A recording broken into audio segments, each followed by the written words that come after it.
Hola de nuevo, el tema de este vídeo es el acto administrativo. Aquí vas a ver su definición y características, sus clases y los elementos que constituyen el acto administrativo.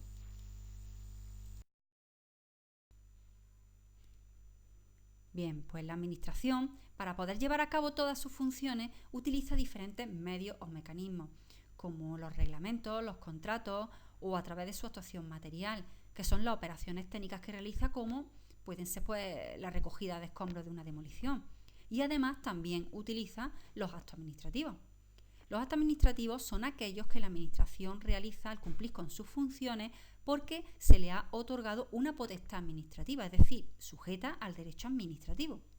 Porque las administraciones públicas también realizan otros actos que no están sujetos al derecho administrativo y estos no son actos administrativos. Un ejemplo sería el contrato de alquiler celebrado entre la administración y un particular. Todo lo relativo a esta actuación estaría sujeta a las normas del derecho privado. Otro ejemplo sería la contratación por parte de la administración del personal laboral. Entonces todo lo concerniente igualmente a esta actuación estaría sujeta al derecho laboral. Hay diversas definiciones que dan diferentes juristas y profesores del derecho de acto administrativo.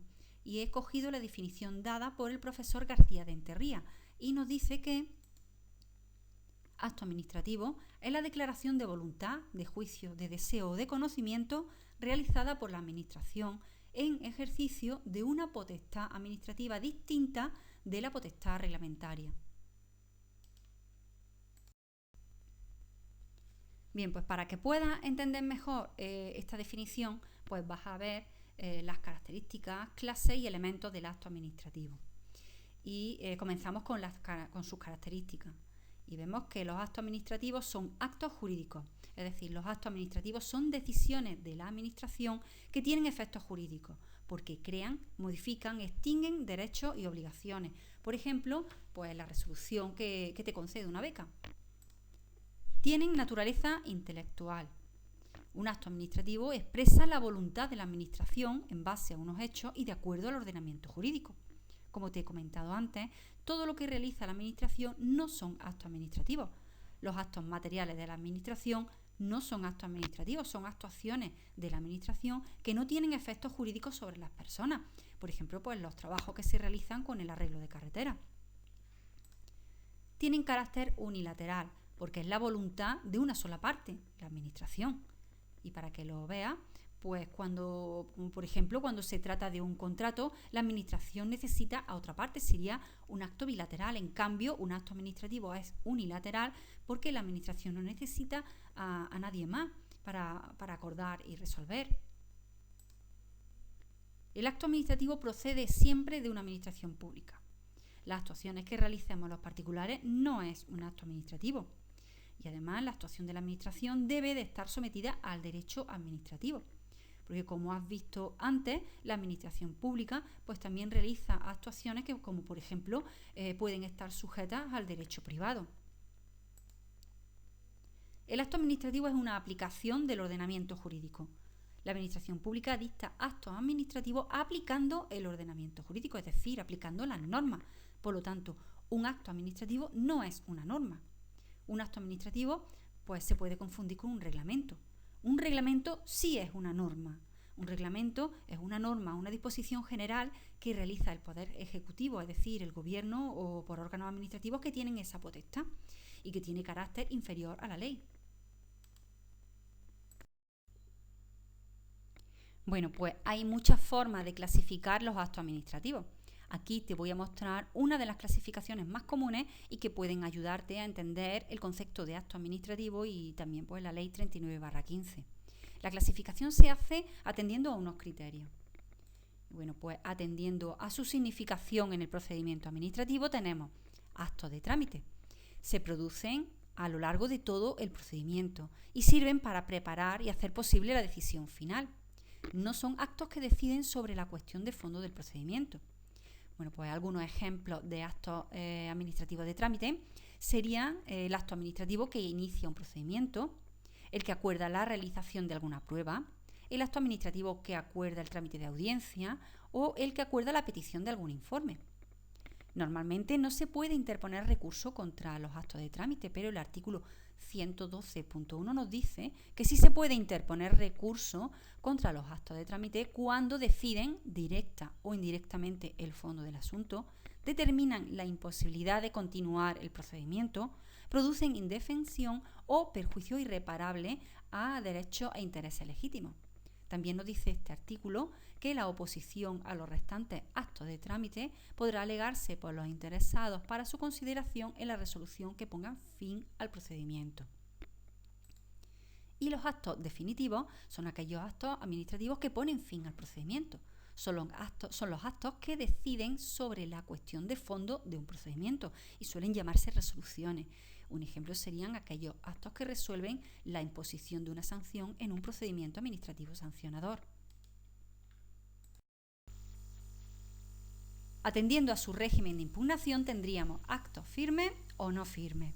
Son actos firmes los actos contra los que no cabe ningún recurso porque ha transcurrido el plazo para interponerlo sin que se haya interpuesto o porque se han agotado todas las vías de recurso que hay.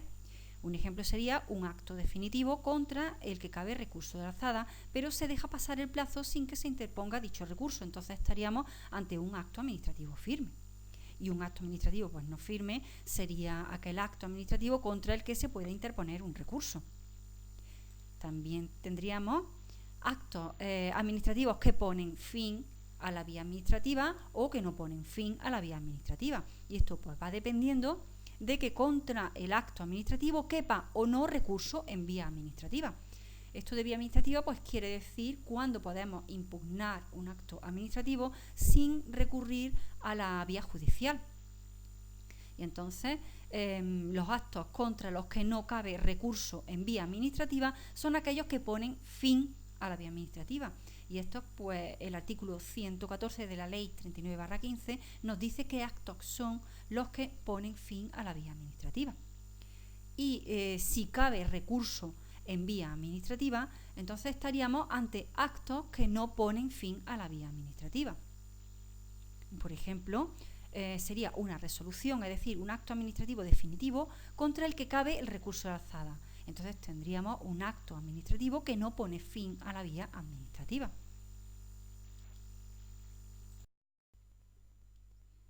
Atendiendo a su forma de manifestación o expresión, tendríamos actos expresos, que son aquellos que resuelven expresamente y ponen fin al procedimiento, y actos presuntos son aquellos que surgen cuando transcurre el plazo que tiene la administración para resolver sin que se produzca dicha resolución. Y en consecuencia, pues la ley le otorga un sentido a esa resolución, pudiendo resultar, según los casos, que tenemos una resolución positiva o negativa. Por ejemplo, si la administración deja transcurrir el plazo que tenía para resolver respecto de la solicitud de una licencia sin que se pronuncie, podríamos entender, según los casos, que nos ha sido concedida la licencia solicitada. Atendiendo a su contenido, tendremos actos constitutivos o declarativos. Constitutivos son los que crean, modifican o extinguen relaciones o situaciones jurídicas, por ejemplo, la concesión de una beca o de una licencia. Y declarativos se limitan a declarar una situación jurídica que ya existe, por ejemplo, una certificación. También se podrían clasificar en reglados o discrecionales. Reglados, pues en estos casos, la administración realiza sus actos administrativos de forma vinculada y precisa conforme las normas establecen. Por ejemplo, si una norma impone una sanción de 100 euros por mal aparcamiento, la administración debe imponer esa cuantía y no otra. Y discrecionales, la administración puede optar entre dos o más soluciones porque las normas les dejan un margen de actuación. Si una norma impone una sanción de 100 euros a 500 euros por tirar basura donde no se debe, bueno, pues la administración, teniendo en cuenta lo que ha ocurrido, ¿no?, pues podrá tener un margen de actuación imponiendo la sanción que estime conveniente, pues de 100 a 500 euros. Y favorables o desfavorables. Favorables son los actos que producen efectos jurídicos que favorecen al interesado. Por ejemplo, la concesión de una subvención o cuando conceden una autorización que se ha solicitado. Y desfavorables, pues son los actos que limitan o que restringen la esfera jurídica, es decir, los derechos, los intereses y las obligaciones del interesado. Por ejemplo, pues cuando se impone una sanción. Bueno, pues en atención al destinatario de los actos, tendríamos actos singulares.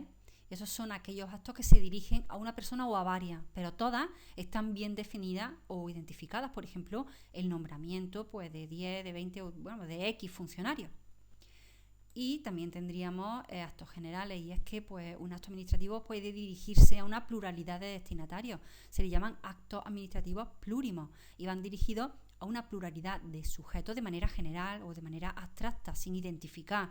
Por ejemplo, sería una convocatoria de oposiciones. Bueno, pues para que un acto administrativo sea válido y pueda producir sus efectos, debe tener una serie de elementos o requisitos. Y al igual que ocurre con la clasificación de los actos administrativos, pues hay varias formas de determinar estos elementos. Yo te voy a definir los que se consideran más importantes para que un acto administrativo sea válido. Estos elementos podemos verlos en los artículos 34 a 36 de la Ley 39/15. Y bien, y conforme establece el artículo 34.1, los actos administrativos que dicten las administraciones públicas, bien de oficio o a instancia del interesado, se producirán por el órgano competente ajustándose a los requisitos y al procedimiento establecido. Bueno, la competencia es el elemento subjetivo de los actos administrativos. La competencia es la potestad y las funciones que se le atribuyen a los órganos administrativos. También tienes que tener en cuenta el artículo 8 de la Ley 40/15, que nos dice que la competencia es irrenunciable y que se ejercerá por los órganos administrativos que la tengan atribuida como propia, salvo los casos de delegación o avocación, cuando se efectúen en los términos previstos en estas u otras leyes. Bueno, ahora en la siguiente diapositiva seguimos hablando de la competencia. La competencia del órgano administrativo viene expresada en una norma, y si un órgano administrativo actúa sin competencia, los actos administrativos que se dicten pues, serán inválidos. La competencia de los órganos administrativos viene delimitada conforme a una regla o criterio de competencia. Entonces, tener competencia material es determinar las potestades y funciones concretas que se asignan a cada órgano administrativo. Por ejemplo, dirigir y promover la política educativa pues, es una materia que corresponde a la Consejería de Educación, igual que cuando se trata pues, de materias tales como la agricultura, serían competencia de la Consejería de Agricultura y Pesca, y así pues con todas las materias. Jerárquica, pues dependiendo del tipo de asunto, será realizado por un órgano superior o por uno inferior. El artículo 8 de la Ley 40/15 en este sentido nos dice que si alguna disposición atribuye la competencia a una administración sin especificar el órgano que debe ejercerla, se entenderá que la facultad de instruir y resolver los expedientes corresponde a los órganos inferiores competentes por razón de la materia y del territorio. Si existiera más de un órgano inferior competente por razón de la materia y territorio, la facultad para instruir y resolver los expedientes corresponderá al superior jerárquico común de estos. Territorial. La competencia viene atribuida a órganos de un determinado territorio. Por ejemplo, pues habrá asuntos competencia del Estado y otros asuntos pues competencia de la comunidad autónoma o de una provincia. Por ejemplo, las consejerías actúan respecto del territorio de una comunidad autónoma y una diputación pues actúa a nivel provincial. Y además pues hay que tener en cuenta que los titulares de los diferentes órganos administrativos competentes pues deben ser imparciales. Por ejemplo, pues no deben de tener un interés personal en el asunto que estén tratando, es decir, no deben incurrir en alguna de las causas de abstención o recusación que establecen los artículos 23 y 24 de la Ley 40/15. Elemento objetivo. Este elemento determina cómo debe de ser el contenido del acto administrativo. Y el artículo 34.2 de la Ley 39/15 nos dice que el contenido de los actos se ajustará a lo dispuesto por el ordenamiento jurídico y será determinado y adecuado a los fines de aquello. Bueno, esto quiere decir que los actos administrativos deben de ser lícitos, es decir, que no sean contrarios al ordenamiento jurídico, a las normas. Determinado, es decir, que pueda conocerse con certeza y de forma concreta lo que se está acordando. Por ejemplo, una resolución sería determinada si acuerda imponer una sanción de 1.000 euros. Ahora, no sería determinada si la resolución dijera que se impone una sanción entre 500 y 1.000 euros. Debe de ser posible, es decir, que pueda llevarse a cabo lo que se ha acordado. Por ejemplo, sancionar a una persona que ha fallecido, pues no sería posible. y adecuado, es decir, debe corresponderse con el fin para el que se dicta. Por ejemplo, la resolución que exige el cierre de un establecimiento contaminante, pues debe de tener como finalidad proteger el medio ambiente. También forma parte de este elemento objetivo el presupuesto de hecho del acto administrativo, es decir, la causa. Para Garrido Falla es la circunstancia que justifica en cada caso que un acto administrativo se dicte. Es el hecho que ocurre para que dé lugar al dictado del acto administrativo. Por ejemplo, para que se imponga una sanción debe haberse dado primero una infracción. Y el fin, la finalidad, o también se le llama elemento teológico. El fin general que debe perseguir el dictado de un acto administrativo debe de ser el interés general, y así nos lo dice el artículo 103.1 de la Constitución española. También, de una forma más concreta, el acto administrativo debe de cumplir con el interés particular para el que se ha dictado. Por ejemplo, la finalidad específica del acto que convoca un procedimiento de selección de personal funcionario es la necesidad de cubrir determinados puestos de trabajo. También hay que tener en cuenta que la finalidad de un acto administrativo debe de cumplir con el ordenamiento jurídico, porque si no es así, estaríamos ante un acto administrativo ilegal. Y cuando la potestad administrativa es utilizada para fines distintos de los fijados por el ordenamiento jurídico, se estaría ante una desviación de poder. Y esto viene así definido en el artículo 70.2 de la Ley de Jurisdicción Contenciosa Administrativa. También el artículo 48 de la Ley de Procedimiento Administrativo Común, en su punto 1, nos dice que son anulables los actos de las administraciones que incurran en cualquier infracción del ordenamiento jurídico, incluso la desviación de poder.